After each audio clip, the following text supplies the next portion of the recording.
Dios les bendiga, amados hermanos. Hoy quiero que meditemos bajo el tema Volvamos a la palabra. Leemos en la palabra del Señor en el segundo libro de Reyes, capítulo 22, del versículo 8 al 13, donde dice de la siguiente manera: Entonces dijo el sumo sacerdote Hilcías al escriba Safán: He hallado el libro de la ley en la casa de Jehová. E Hilcías dio el libro a Safán y lo leyó.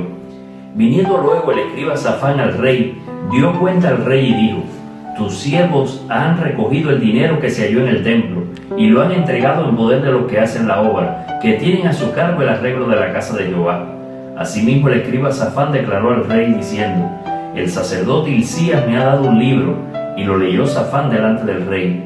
Y cuando el rey hubo oído las palabras del libro de la ley, rasgó sus vestidos. Luego el rey dio orden al sacerdote Hilcías, a Hiacán hijo de Safán, a Acbor hijo de Micaías, al escriba Safán y a Asaías siervos del rey, diciendo: Id y preguntad a Jehová por mí y por el pueblo, y por todo Judá, acerca de las palabras de este libro que se ha hallado. Porque grande es la ira de Jehová que se ha encendido contra nosotros, por cuanto nuestros padres no escucharon las palabras de este libro, para ser conforme a todo lo que nos fue escrito. Toda vida creada es frágil y débil, y tristemente llegará a su final. Sin embargo, la palabra de Dios permanece para siempre. La Biblia es el mensaje original de Dios y el único testimonio infalible de la actividad salvadora de Dios para el hombre. Toda la Escritura es inspirada por Dios. El propio Jesús lo ratificó. Su verdad redentora no puede invalidarse ni modificarse. La Escritura es la propia vida y palabra de Dios, y absolutamente veraz, digna de confianza e infalible. Negar la total inspiración de las Sagradas Escrituras es poner a un lado el testimonio fundamental de Jesucristo. Ignorarla es no tener en cuenta su autoridad en todos los asuntos relacionados con la vida y la piedad. Es desechar el manual de la vida usado para enseñar, redarguir, corregir e instruir en justicia. Muchos quieren someterse al señorío de Cristo, pero sin someterse a Dios y su palabra. Imposible lograrlo. La palabra de Dios es la expresión de la sabiduría y el carácter de Dios. La misma ha marcado con certeza y exactitud todos los tiempos, el pasado, el presente y el futuro. La palabra de Dios se cumplió, se cumple y se cumplirá. Pero ¿sabes algo? Tristemente, aunque la Biblia marca los tiempos, el hombre por tiempos trata de olvidarla e ignorarla en su vida. En el pasaje que hoy meditamos, encontramos uno de estos tiempos en los que la palabra de Dios fue ignorada por el pueblo y vemos las terribles consecuencias de este olvido. Por eso te pregunto hoy, ¿la ignoras tú? Y tú, líder, pastor que me escuchas, ¿ignoras la palabra de Dios para enseñar y tratar los asuntos que se presentan en la gente que Dios te ha dado para guiar? Veamos hoy, bajo el prisma de la palabra, dos verdades importantes relacionadas con la palabra de Dios que pueden llevarnos a un despertar o renovación espiritual en nuestras vidas e iglesia. Primera verdad: reconocer con sinceridad nuestro descuido con la palabra de Dios. El rey Josías fue el último de los reyes justos de Judá. A sus 16 años de edad comenzó a buscar fervientemente al Señor. Este rey se dio cuenta que el pueblo de Dios había virado sus espaldas al Eterno. Por eso comenzó a limpiar a todo Judá de la falsa adoración, al eliminar los ídolos que habían sido levantados por su abuelo Manasés. Todos fueron quitados. El pueblo había caído en tal deterioro espiritual que, aunque aquella situación era desagradable ante los ojos de Dios, sucedía de manera normal fuera de las puertas del templo. Pero algo curioso encontramos en esta historia. Preste atención. Normalmente debe ser costumbre que la palabra de Dios esté en la casa de Dios, ¿verdad? Sin embargo, en el segundo libro de Reyes, capítulo 22, versículo 8, nos dice: Entonces el sumo sacerdote Hilcías dijo al escriba Safán: He hallado el libro de la ley en la casa de Jehová. Sí, querido hermano, mientras reparaban el templo, Hilcías, el sumo sacerdote, halló el libro de la ley.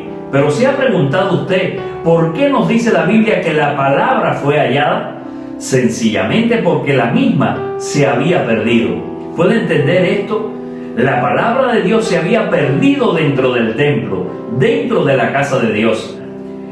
¿Recuerda usted la historia cuando Jesús era niño y sus padres terrenales lo perdieron también en el templo? Pues sí, nosotros también deberíamos cuidarnos del peligro que corremos hoy, que tanto Jesús como la Biblia se pierdan en nuestros templos o de nuestros templos. El pueblo de Dios tenía orientaciones claras de que la palabra de Dios no se podía ignorar ni olvidar. Según Deuteronomio capítulo 31, versículo del 24 al 27, este libro fue colocado y estaría siempre al lado del arca del pacto, al lado de la presencia de Dios.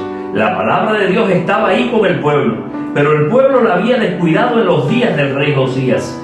Este descuido solo pudo pasar porque Judá estuvo en una prolongada desobediencia a Dios. Deuteronomio capítulo 17, del versículo 18 al 20, nos dice además que cada rey debía hacer y tener una copia personal de la ley y debía leerla todos los días. También Deuteronomio 31, del versículo 9 al 13, nos dice que la ley entera debía ser leída en una asamblea de la nación una vez cada 7 años en la fiesta de los tabernáculos para mantener la ley entre el pueblo. Los levitas, dispersos a todo lo largo del país, también tenían la responsabilidad implícita de enseñar la ley al pueblo de Israel. No debía existir entonces ninguna justificación para no conocerla. Parece notorio lo ocurrido en esta historia, a tal punto que esto haya sido digno de mencionar en la Biblia. Nada se menciona en la Biblia sin propósito ni sentido. La palabra de Dios había sido olvidada y considerada simplemente como un libro polvoriento en aquellos días. La Biblia, estimado oyente, tiene que ser considerada como la regla de fe y conducta y el principio de cualquier renovación espiritual. Tristemente, hay templos que dicen ser cristianos en los que la palabra de Dios ha desaparecido, se ha diluido o sus principios han sido cambiados por opiniones personales. Dios nos libre de este peligroso mal. Tengamos en cuenta que hay valores y principios que son inamovibles, inalterables e innegociables. Segunda verdad que nos lleva a un despertar espiritual: permitir que al leer esa palabra traiga convicción de pecado, humillación y arrepentimiento. Segundo libro de Reyes, capítulo 22, versículos 9 y 10 nos dice: luego el escriba Safán se presentó ante el rey y declaró al rey: el sacerdote Hilcías me ha dado un libro. Y Safán lo leyó delante del rey. Imaginemos la escena. Dice la Biblia que Safán leyó el libro delante del rey, y cuando el rey escuchó las palabras del libro de la ley, rasgó sus vestidos.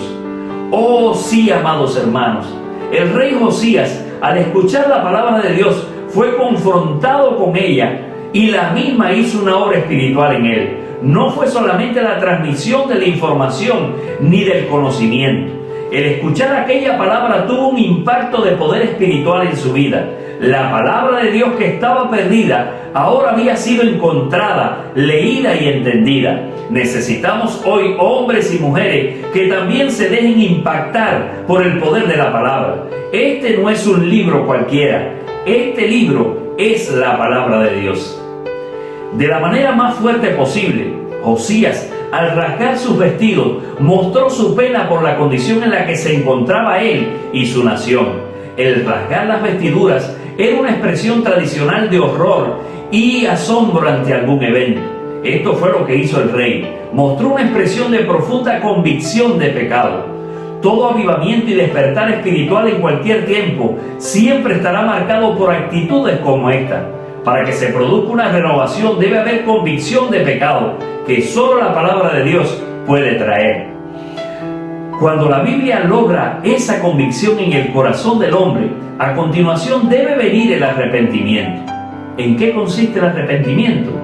Consiste en dar la vuelta y dirigirse en dirección opuesta una vez que descubre que vas por el camino equivocado.